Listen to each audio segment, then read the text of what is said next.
For years, we've been shining a spotlight on the challenges and the problems surrounding the Indian Point nuclear power plant located in Buchanan, New York. Well, according to today's New York Times, a powerful new voice here appears to be joining that chorus. I'm talking about the governor, of course, Andrew Cuomo. If you saw it right there on the cover of the paper, he reportedly wants to shut down the plant. IP finds itself in the governor's crosshairs because of, among other reasons, the plant's proximity to a fault line, a poor safety record, and of course a population density and arguably an unfeasible evacuation plan. Undoubtedly, on the governor's mind are several recent events we all know of that have placed nuclear power under the microscope, not just in our region, but really across the globe. Of course, I'm referring to the catastrophe still unfolding at the Fukushima plant, Japanese nuclear plant that exploded following a tsunami there. You can go closer to home to the floods in Iowa that are threatening the safety of nuclear facilities along the Missouri River, and to the wildfires that we see in New Mexico, coming dangerously close to a major nuclear weapons lab. Now, all of those startling headlines come on top of a recent report showing that plants are being allowed to stay operational much longer than were originally planned, and combining to weigh heavily on decision makers in the surrounding areas. Now, you can also add a potentially additional, very scary concern to the list: cancer. Indian Point, located in the nation's most populous areas I mentioned. No other power plant in the entire country has got more people living within a 50-mile radius of this plant. Now, that's a concern not only because it makes evacuation, I think, frankly impossible, but also because, according to several studies, living near the plant may, and I stress may, cause cancer. Let's bring in our Kim Lengel now, who's been covering the story for a while, and she joins us with an exclusive report. Rich, the highest rates of thyroid cancer reportedly exist in the 4 counties that surround Indian Point. That's Rockland, Putnam, Westchester, and Orange.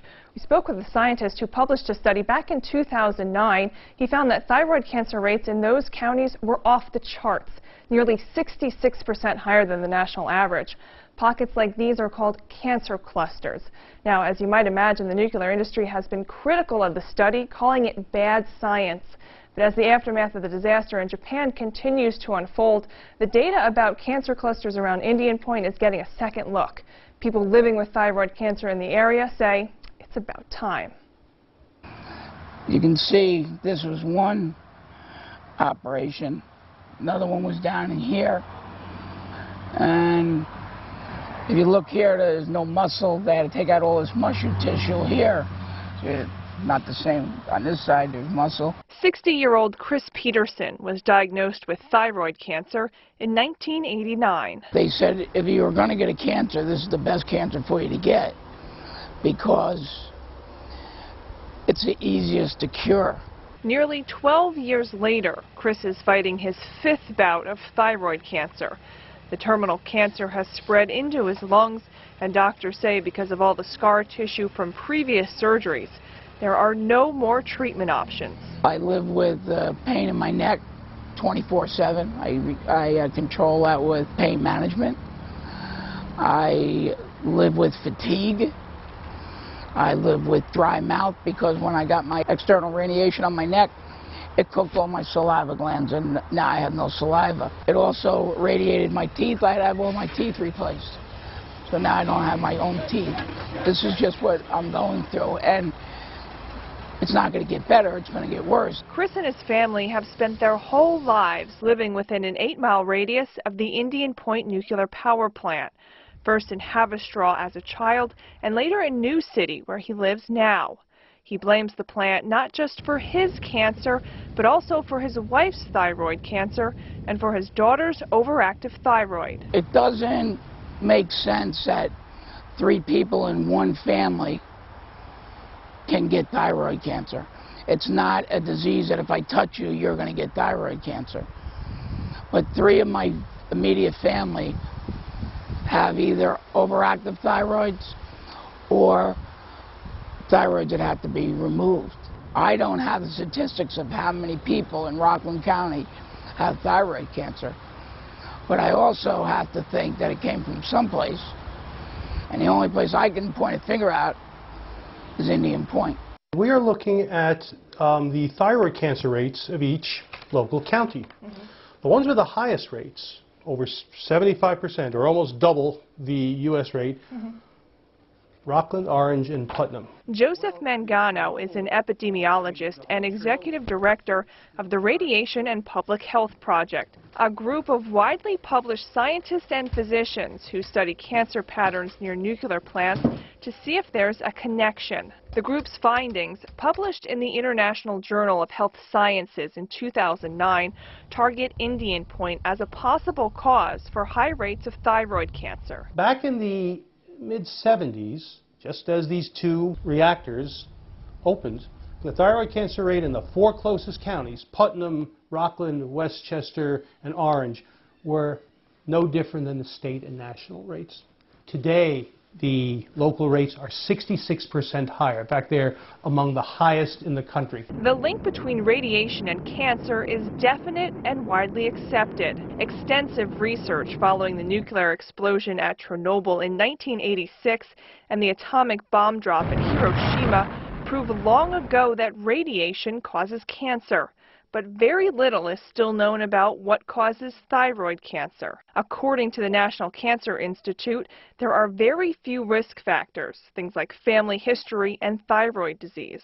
The problem is that thyroid cancer is very indolent. It doesn't really show up very well. There are no symptoms to speak of. But one factor stands out, especially for Joseph Mangano. That's radioactive iodine, a chemical found in atomic bombs and a chemical that is released from nuclear plants like Indian Point. The three of the counties, Putnam, Orange, and Rockland, were in the top 8 of the counties with the highest rates. That's staggering. And it's high for males and females, it's high for whites and blacks, it's high for young adults and middle-aged and elderly. Something has caused this rate to skyrocket. And there is really, well, of course, more research needs to be done, but at this point, there's no other explanation than the fairly large amounts of iodine that was released from Indian Point over the years. Well, the doctors that have spoken from the public health organizations, county, state, federal, have looked at data like that and termed it junk science. And they can do that because you can't receive the type of impact from nuclear power plants because nuclear power plants just don't release a lot of radiation. Jerry Nappy, spokesman for Entergy, the company that owns and operates Indian Point, says the power plant releases very small amounts of radiation, less than 0.1% of what you'd encounter during your everyday life. All plants, all nuclear power plants are required to file each year with the federal government how much radiation they release, radiological effluent reports. All that information is public. The fact is, it's a very, very small amount. The information is available to the public when it gets reported. From 1970 to 1993, the federal government produced a comparative listing of annual emissions for every reactor in the U.S. This report ranked Indian Point as the 5th highest producer of radioactive iodine emissions of the 72 nuclear plants around the country. It was the last report of its kind because the federal government discontinued the report after 1993. More recent data on emissions releases is available on the web through the industry's independent watchdog, the Nuclear Regulatory Commission. However, much of the data for Indian Point, including radioactive iodine releases, is missing. The simple answer is, even though the closer you are to a reactor, the higher your risk, there's nowhere to run, nowhere to hide. There is no safe area. Thyroid cancer is rising all across this country. We need to be concerned that there is a link between radiation leaks from Indian Point and increased thyroid cancer in the population surrounding counties. I think this absolutely requires the government and the scientists to get involved, and it needs patients to get involved, because that's the more voices there are clamoring for information, the more effective the response will be. Dr. Daniel Bronovan is one of the country's leading thyroid cancer specialists.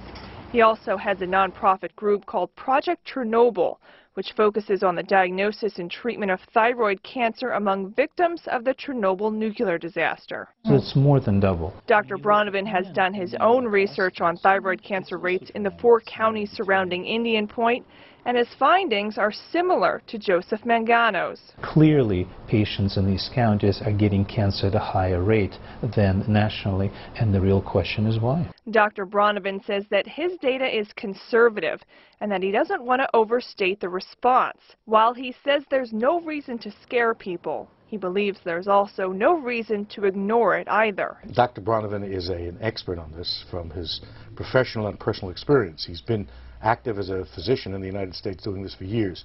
If he says something, we better pay attention. Former New York State Assemblyman Richard Brodsky has brought numerous lawsuits against the relicensing of Indian Point. He says if this cancer cluster information is correct, it's real evidence that nuclear plants are affecting public health. Here's where we are right now. In 1995, as an assemblyman, Brodsky drafted legislation that forced the New York State Department of Health to make its cancer data public, which it had always refused to do. The interactive cancer map, now on the web for anyone to access, allows you to check your own neighborhood against 17 different cancers. When I inserted this language, creating this into the budget, Governor Pataki vetoed it at the request of the chemical industry. We took us a long time, but we got it turned around. It took us 2 years to produce the map.